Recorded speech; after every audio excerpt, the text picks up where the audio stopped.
like to consider this podcast more so business savvy, people that's interested in learning how to make money or, do things that can increase, their financial stability or whatever the case may be. Yeah. So I want y'all to give me y'all top 3 side hustles. If you got 3, go ahead. If you ain't got 3, just give me what you got. I'll go. So I mean, it used to be a hit for me, but now, there's no way to purchase it because he's canceled right at this point with this gear. But I used to love, investing into Yeezy brand, and buying a couple. Like I had some of my son's friends that are really tech savvy with the computer. Pay them a little bit to go online and when they release, and I'll go online when they release sometimes and try to buy like 3 to 4 the sneakers, the releases that are hot. And then one of those sales is I get free sneakers and I get a ROI. Exactly. You know what I'm saying? I'm glad you mentioned that. And then I try to teach my son the same shit. Yeah. Like that's one. And then I can't really go into much detail with I love investing. And it doesn't have to be big stuff. Like I put you on it and you like as far as buying lots. Yeah. Like you could find some lots in the country and not necessarily consider the country, but it's kind of farther from the state or from the city.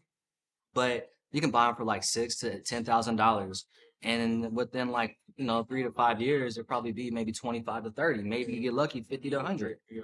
So that's a good, side hustle as well, because you just hold on to your money, because if it just sits in your account, you're going to spend it, you're going to eat it. Might as well just put in some land or something and just let that shit, just do its course. So you may want to build on it one day. Exactly. So that's like a couple of them, I would say. For me, I think those are good ones. For me, I say side hustle / investments.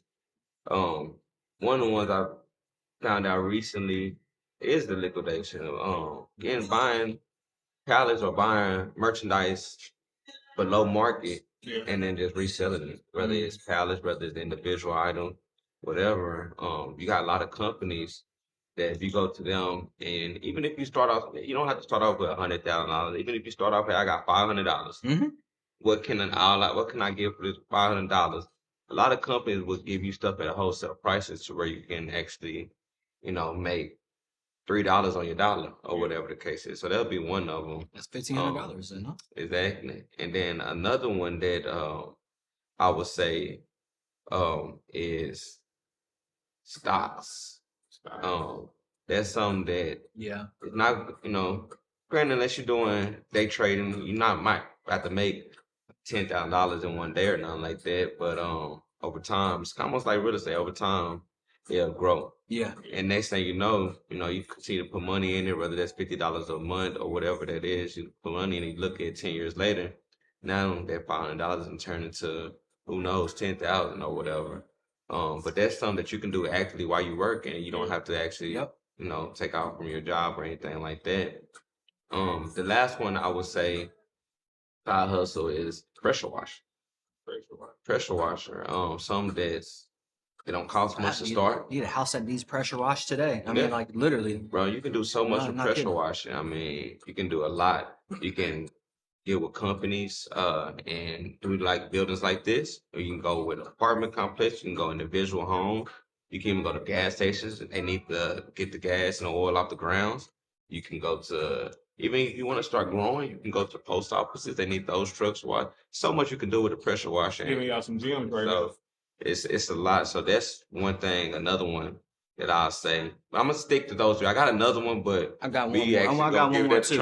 I got one more too, because I'll just be real. So like anybody that's in sales that needs to generate leads, anybody that's in a business is in sales, first of all, right? Mm-hmm. And you just gotta humble yourself with this one. And I did it when I first started. I remember I told you when I first started doing this was I used to Uber. I talked about it on my TikTok before. And it was a strategy to where, I can make some money, there's a little bit of change. But most importantly, I was able to prospect. And I got somebody in my car for 10 to 15 minutes talking about what I want to talk to them about. About my business, about what I do. Because I'm going to ask what you do, and then they're going to ask what I do. Exactly. And I give my business card. That's a contact. And, you're making money on the side, but you're also promoting yourself for your business. You just got to humble yourself for it. Definitely. I got my first deal. They paying you to have a conversation with them while you drive. Just saying. And I've met a lot of Uber drivers who actually have, businesses. And initially, I just think they just driving Uber, and they like, nah, man, this is literally just something I do, on the side. I actually have a legitimate business that, I'm passionate about, So now that's good. I would say my three would be, my first one would be a janitorial service. You can, like Corey said, you can get contracts. You can go to certain companies that have, empty buildings or buildings that actually do occupy space, and try to get a contract and clean their facilities for a good price. You can go to major companies, small companies, even homes.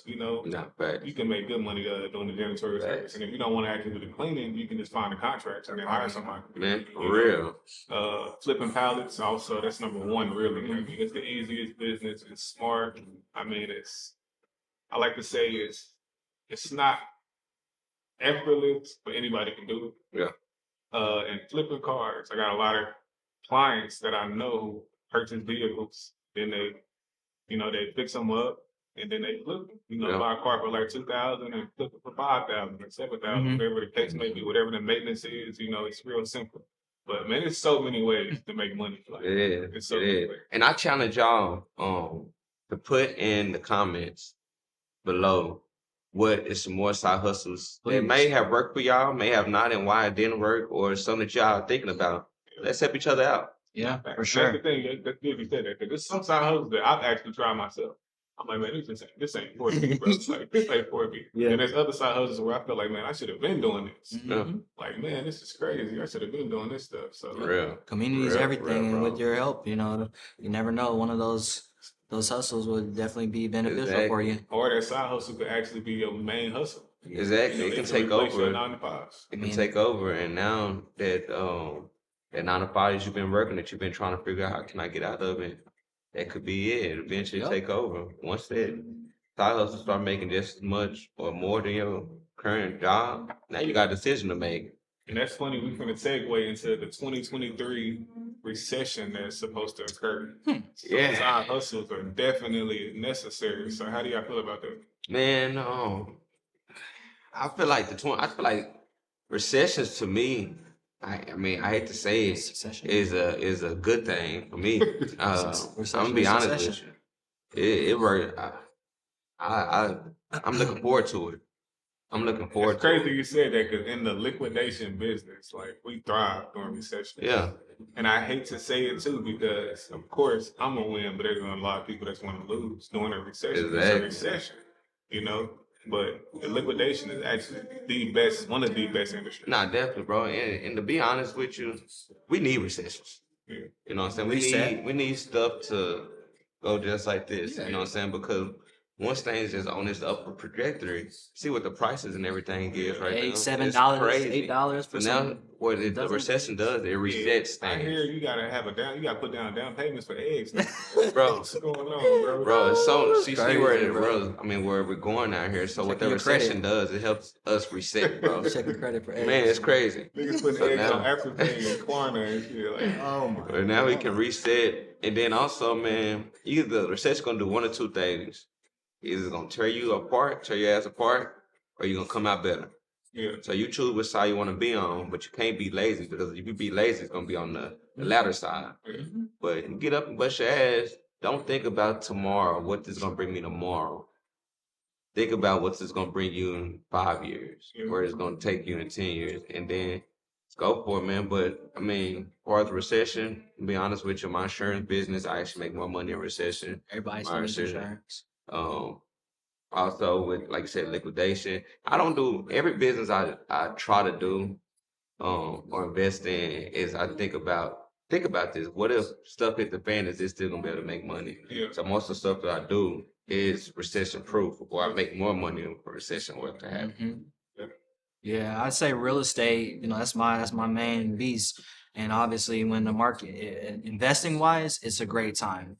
Um, from what I see with the market now, as far as the economy and real estate, it's slow. I actually had dinner with one of my title companies, the owner for them, and he was saying that at like in summertime, they were doing about 40 to 50 transactions a month. Mm. Now it's 8 to 12. Okay, and they're one of the top ones in in the city, like for South Lake area. So it's like okay, but I'm looking at my agents and then my activity. I'm like, okay, we're steady, but then I'm listening to the seller. I'm also listening to the buyers. They are still afraid, right? Interest rates are still like still up there in the in the sixes, maybe fives every now and then, but it's typically in the 6%. So when it comes to the recession part though and investing, like I mean, we're able to capitalize on purchasing properties way below market value of what was sold in the past 6 months today.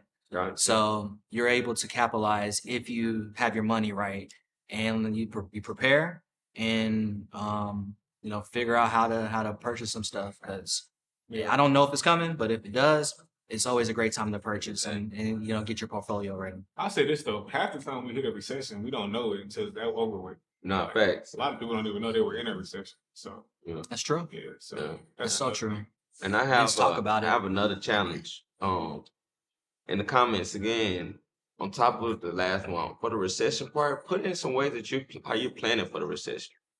I would like to learn and see how, if you guys have thought about this, what are some of the ways that you're preparing for the recession? Yeah, yeah. You know, that's a good one. Facts. Definitely good advice.